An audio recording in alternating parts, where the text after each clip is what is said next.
नई बहू ने लाल किले पर बनाया 15 अगस्त। माँ, आज तो 15 अगस्त है ना। आज मेरी सभी सहेली सफेद चिट्टा रंग पहनकर उस पर नारंगी चुन्नी पहनेंगी, तिरंगे वाली चूड़ियाँ पहनकर लाल किले पर घूमने जा रही है। माँ, मुझे भी उनके साथ जाना है। मुझे कुछ पैसे दे दो माँ, उनके साथ जाने के लिए। आशा की बात सुनने के बाद उसकी माँ उससे कहती है, अरे बेटी, ये तुम कैसी बातें कर रही हो? तुम तो जानती हो ना, तुम्हारी विधवा माँ मंदिर पर फूलों की माला बेचकर बड़ी ही मुश्किलों से घर को चलाती है, और जितना भी मैं पैसे कमाती हूँ उनमें मैं केवल घर का ही खर्चा चला पाती हूँ। हाँ माँ, मैं समझ सकती हूँ। आशा ऐसा कहने के बाद मायूस होकर चुपचाप जाकर घर के बाहर पेड़ के नीचे बैठ जाती है। कितना प्यारा लग रहा है। आज तो सब लोग तिरंगे झंडे वाले रंग पहनकर घूम रहे हैं। काश कि हम भी थोड़े से अमीर होते तो बहुत अच्छा होता। आशा ऐसा सोच ही रही थी कि तभी उसकी सहेलियां उसके पास आती हैं और उससे कहती हैं, अरे आशा, क्या हुआ? तुम हमारे साथ घूमने नहीं चल रही? हाँ हाँ, तुमने अभी तक सफेद सूट भी नहीं पहना। क्या हुआ, तुम चल रही हो ना? देखो, मेरी माँ बहुत मुश्किल और मेहनत करके पैसे कमाती है, जिससे केवल घर ही चल पाता है। फिलहाल उनके पास पैसे नहीं है तो मैं उनसे पैसे भी नहीं मांगना चाहती। आशा की बात सुनकर उसकी सहेली वहाँ से चली जाती हैं और आशा बेचारी पूरे दिन गांव के सभी अपनी उम्र के बच्चों को 15 अगस्त को मनाते हुए देखती है, जिसके चलते वो खुशी के साथ मायूस भी रहती है। तो वहीं शहर का करण, जो कि अपने पूरे परिवार के साथ शहर में रहता है और अपनी बहन के साथ पूरे दिन बाहर घूमने जाता है, उसे लाल किला ले जाता है। बहन, देखा तुमने? यहाँ पर कितना अच्छा लग रहा है। लोग परेड कर रहे हैं। कितने सारे फौजियों ने मिलकर इस प्रोग्राम को बहुत खूबसूरत बनाया है। सही कहा भैया। इस प्रोग्राम के बाद अब हम लोग बच्चों को कुछ खाने पीने की चीजें देने चलेंगे। आज का ये आजादी का दिन हमारा बहुत खास होना चाहिए भैया। पूजा, करण और आशा वो छोटे जरूर थे, लेकिन उनकी देशभक्ति बहुत बड़ी थी। देखते ही देखते समय बीतता है और वो सब बड़े हो जाते हैं। अब आशा शादी लायक हो जाती है और उसकी माँ को उसकी शादी की चिंता सताने लगती है। पंडित जी, आपको कोई लड़का मिला या नहीं? कितना समय हो चुका है आपको अपनी बेटी की कुंडली दिए हुए, लेकिन आपने मुझे अभी तक मेरी बेटी के लिए कोई अच्छा रिश्ता नहीं बताया। देखो बहन जी, मैं अपनी पूरी कोशिश कर रहा हूँ, लेकिन पता ही नहीं चलता मुझे। इतनी साफ कुंडली होने के बाद भी आपकी बेटी के लिए कोई अच्छा रिश्ता नहीं मिल रहा। कहीं ये किस्मत का कोई कनेक्शन तो नहीं है? पंडित की बात सुनकर पार्वती थोड़ी परेशान हो जाती है और वापस घर आ जाती है, जहाँ उसकी बेटी आशा उसके लिए खाना बना रही होती है। अरे माँ, आप आ गई? चलो, अच्छा हुआ, मैंने अभी अभी गर्मा गर्म खाना बनाया है, आप अब खाना खा लो। आशा अपनी माँ को खाना परोस देती है। खाते समय पार्वती की आंखों से आंसू निकल आते हैं और वो रोते हुए अपनी बेटी से कहती है, बेटी, तेरी जिम्मेदारी का बोझ संभाल संभाल कर मैं अब और कितना परेशान होंगी, मुझे कुछ समझ नहीं आ रहा। खाते हुए पार्वती की आंखों से पानी निकल रहा होता है, जिसे उसकी बेटी आशा अपनी चुन्नी से साफ करते हुए कहती है, माँ, आप चिंता मत करो, सब ठीक हो जाएगा। मेरी किस्मत जहाँ होगी वहाँ मेरी शादी हो जाएगी। तभी पंडित भागा भागा पार्वती के पास आता है और उससे कहता है, अरे बहन जी, आपकी किस्मत खुल गई। आपकी ही नहीं बल्कि आपकी बेटी की किस्मत खुल भी गई। अरे मिठाइयाँ मंगवाओ और मुंह मीठा करो। पंडित की बातें सुनकर पार्वती थोड़ा हैरान रह जाती है, जिसके चलते वो पंडित से पूछती है, क्या कहना चाहते हो पंडित जी? आप मुझे कुछ समझ नहीं आ रहा है। शहर के बहुत बड़े घराने से आपकी बेटी का रिश्ता आया है। आपको पता है वो लोग बहुत अमीर हैं। क्या कहा पंडित जी? आपने तो सच में मुझे एक बहुत बढ़िया खबर दी है। तो आप कब रिश्ते की बात को आगे बढ़ा रहे हो पंडित जी? कल लड़के की माँ आशा को देखने यहाँ आएंगी। आप तैयारियां करके रखना। ऐसा कहने के बाद पंडित वहाँ से चला जाता है, जिसके बाद पार्वती बहुत ज्यादा परेशान हो जाती है। क्या हुआ माँ? पहले तो आप इतना खुश थी और अचानक से आपके चेहरे पर मायूसी आ गई। कल तुझे देखने वाले आ रहे हैं और मेरे पास इतना पैसा भी नहीं है कि मैं उनके चाय नाश्ते के लिए कुछ ला कर रख सकूं। घर में भी काफी कुछ खत्म हो चुका है। कोई बात नहीं माँ, सब कुछ ठीक हो जाएगा। आशा अपने कमरे में जाती है, जहाँ उसने गुल्लक रखी होती है। ये पैसे मैंने 15 अगस्त पर घूमने के लिए जोड़े थे, लेकिन कोई बात नहीं माँ, मैं आपका सपना पूरा करना चाहती हूँ। ऐसा कहकर वो गुल्लक को फोड़ देती है, जिसके अंदर से मुश्किल से 1000 से 1500 रुपए निकल आते हैं। मैं कभी भी तुझे 15 अगस्त पर घुमाकर नहीं ला पाई, लेकिन कोई बात नहीं, अब मैं तुझे इतने अमीर घराने में भेज रही हूँ कि वहाँ पर तुझे किसी चीज की कमी नहीं होगी और तू 15 अगस्त पर पूरा लाल किला आराम से घूमेगी। उन पैसों से पार्वती घर का राशन डलवा देती है, जिसके बाद अगले दिन घर पर सावित्री अपनी बेटी का रिश्ता पक्का करने पार्वती के घर पर आ जाती है। ये मेरा बेटा करण है। हमें लड़की अमीर घराने से नहीं बल्कि गरीब घराने से चाहिए थी, जो संस्कारी हो और घर गृहस्थी को समझ कर चल सके। बहन जी, हम गरीबों के पास तो हमारे संस्कार ही हमारा गहना होते हैं।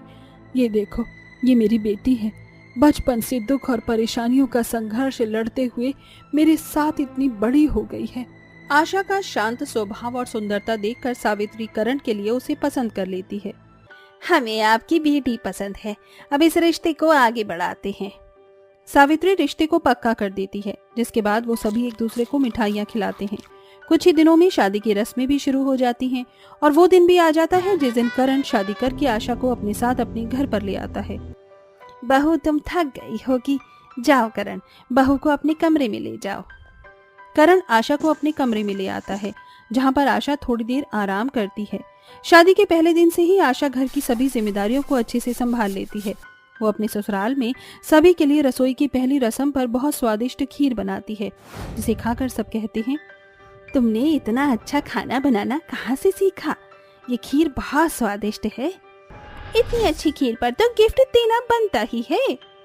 सावित्री और प्रिया आशा को गिफ्ट दे देते हैं, लेकिन गिफ्ट लेने के बाद भी आशा आने वाला 15 अगस्त के ख्यालों में खोई हुई होती है। भैया ने भाभी को गिफ्ट नहीं दिया, इसलिए वो मायूस है। सही कहा ना भाभी जी? लेकिन मैं तो कुछ भी नहीं लेकर आया। खैर, कोई बात नहीं। बताओ आशा, तुम्हें मुझसे क्या चाहिए? मैं तुम्हें लाकर दे दूंगा। नहीं जी, मुझे आपसे कुछ नहीं चाहिए। मांग लो भाभी, यही सबसे बढ़िया अवसर है। अपने मुंह से मांगा हुआ तोहफा मिलने का मौका हर बार नहीं आता। कुछ देर बाद आशा सोचती है, जिसके बाद वो अपने पति से कहती है, मुझे ज्यादा कुछ नहीं चाहिए आपसे। मेरा बस एक बचपन से छोटा सा सपना है। मैं चाहती हूँ कि आप मुझे 15 अगस्त वाले दिन लाल किले पर घुमाने ले चलो। ये सुनते ही करण बहुत खुश हो जाता है। आजकल लड़कियां डिस्को जाती हैं और पार्टियां करती हैं, लेकिन तुम देशभक्त बहू हो, तुम्हें 15 अगस्त सेलिब्रेट करना है।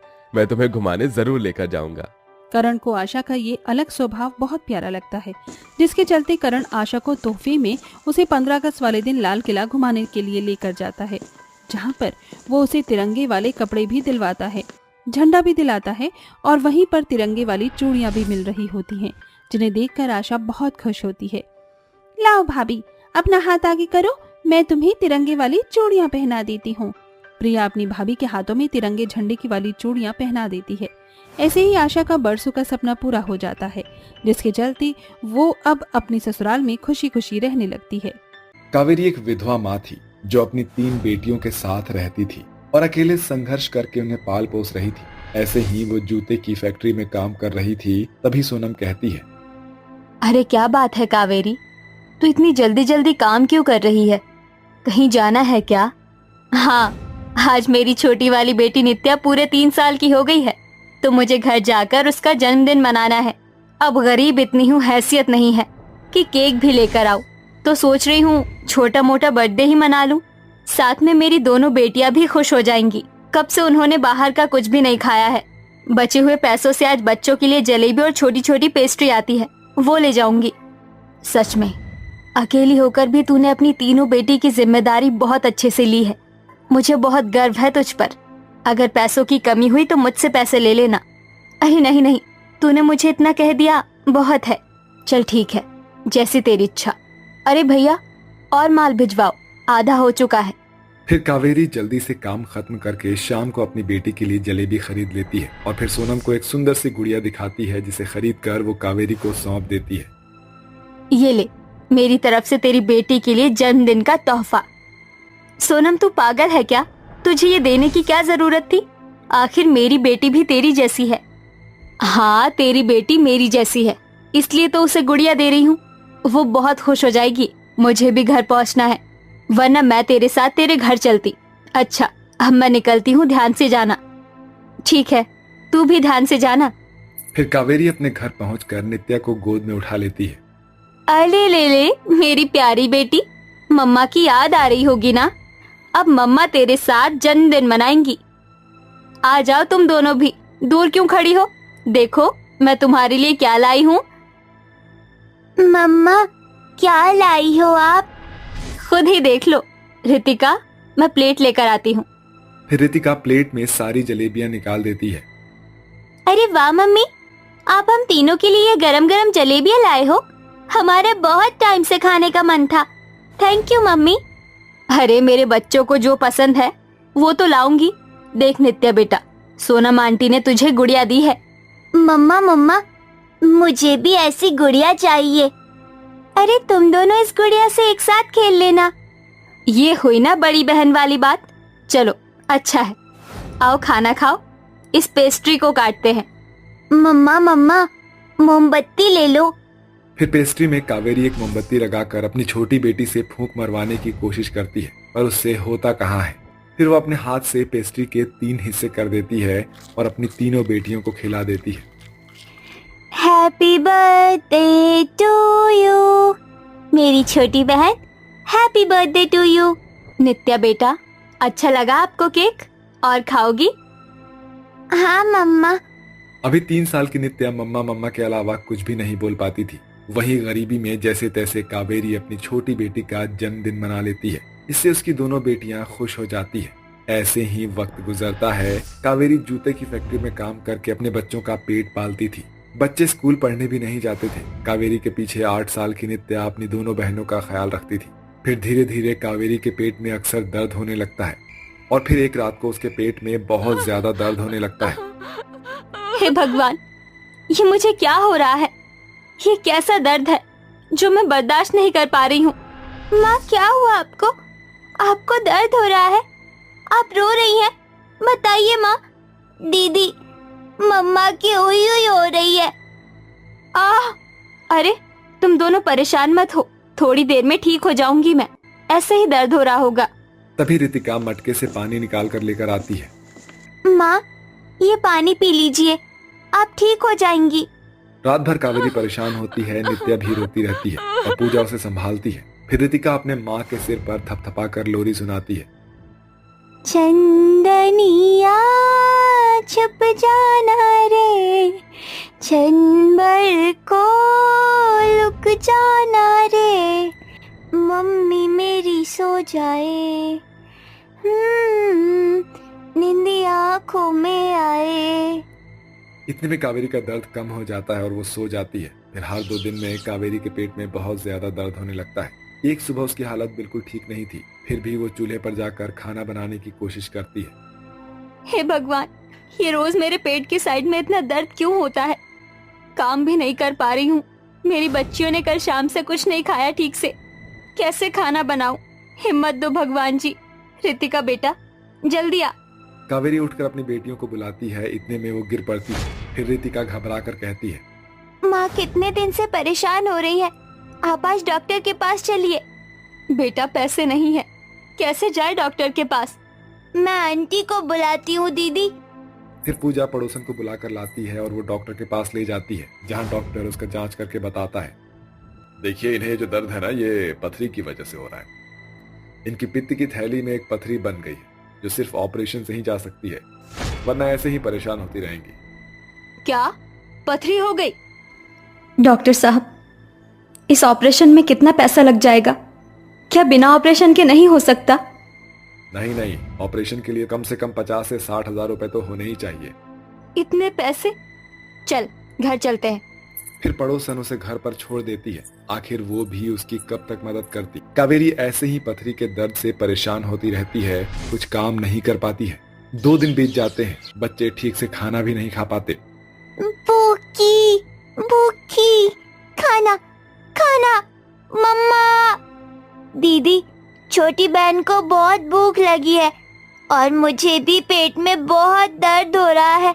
कुछ खाने का ले आओ घर से। पैसे तो है नहीं, चलो तीनों साथ में चलते हैं। माँ, हम अभी आते हैं, आप आराम करिए।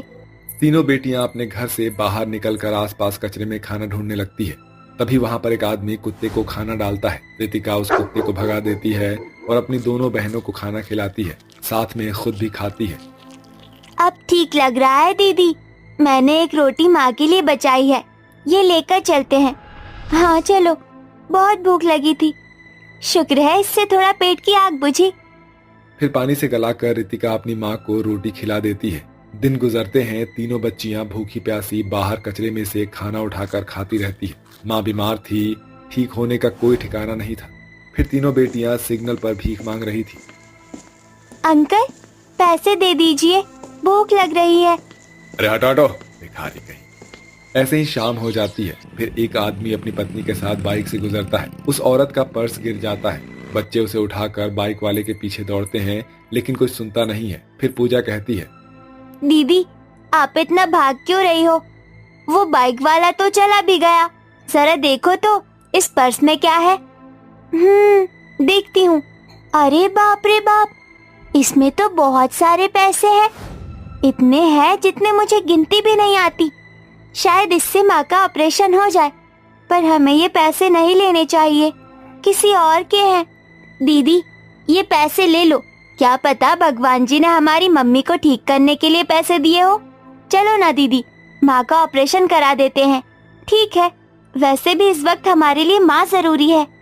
फिर उस पर्स में से एक नोट निकालकर रितिका ढाबे से खाना लेकर जाती है, जहाँ उसकी माँ और तीनों बच्चे खाना खाते हैं। और अगले दिन रितिका अपनी माँ का उन पैसों से ऑपरेशन करवाती है। 7 घंटे बाद कावेरी को होश आता है। मेरी बच्ची, मेरी नित्या, पूजा, रितिका, मेरे पास आओ। माँ अब आपको कैसा लग रहा है? बेटा थोड़ा दर्द हो रहा है। अंकल अब मेरी मम्मी ठीक हो गई है ना? वो पत्थर निकाल दिया आपने मेरी मम्मा के पेट में से। बेटा अब तुम्हारी माँ हमेशा हमेशा के लिए ठीक हो गई है। आपका बहुत बहुत शुक्रिया डॉक्टर। फिर 2 दिन बाद कावेरी अपने घर जाकर ऑपरेशन के पैसों के बारे में पूछती है। फिर रितिका उसे सब कुछ बताती है। उसके बाद बचे हुए पैसों से वो अपने बच्चों को अच्छा खाना खिलाती है, मंदिर में प्रसाद बांटती है और एक अच्छी जगह नौकरी करके अपनी बेटियों का पेट पालती है। उन्हें अच्छे स्कूल भेजती है और खुशी खुशी रहने लगती है।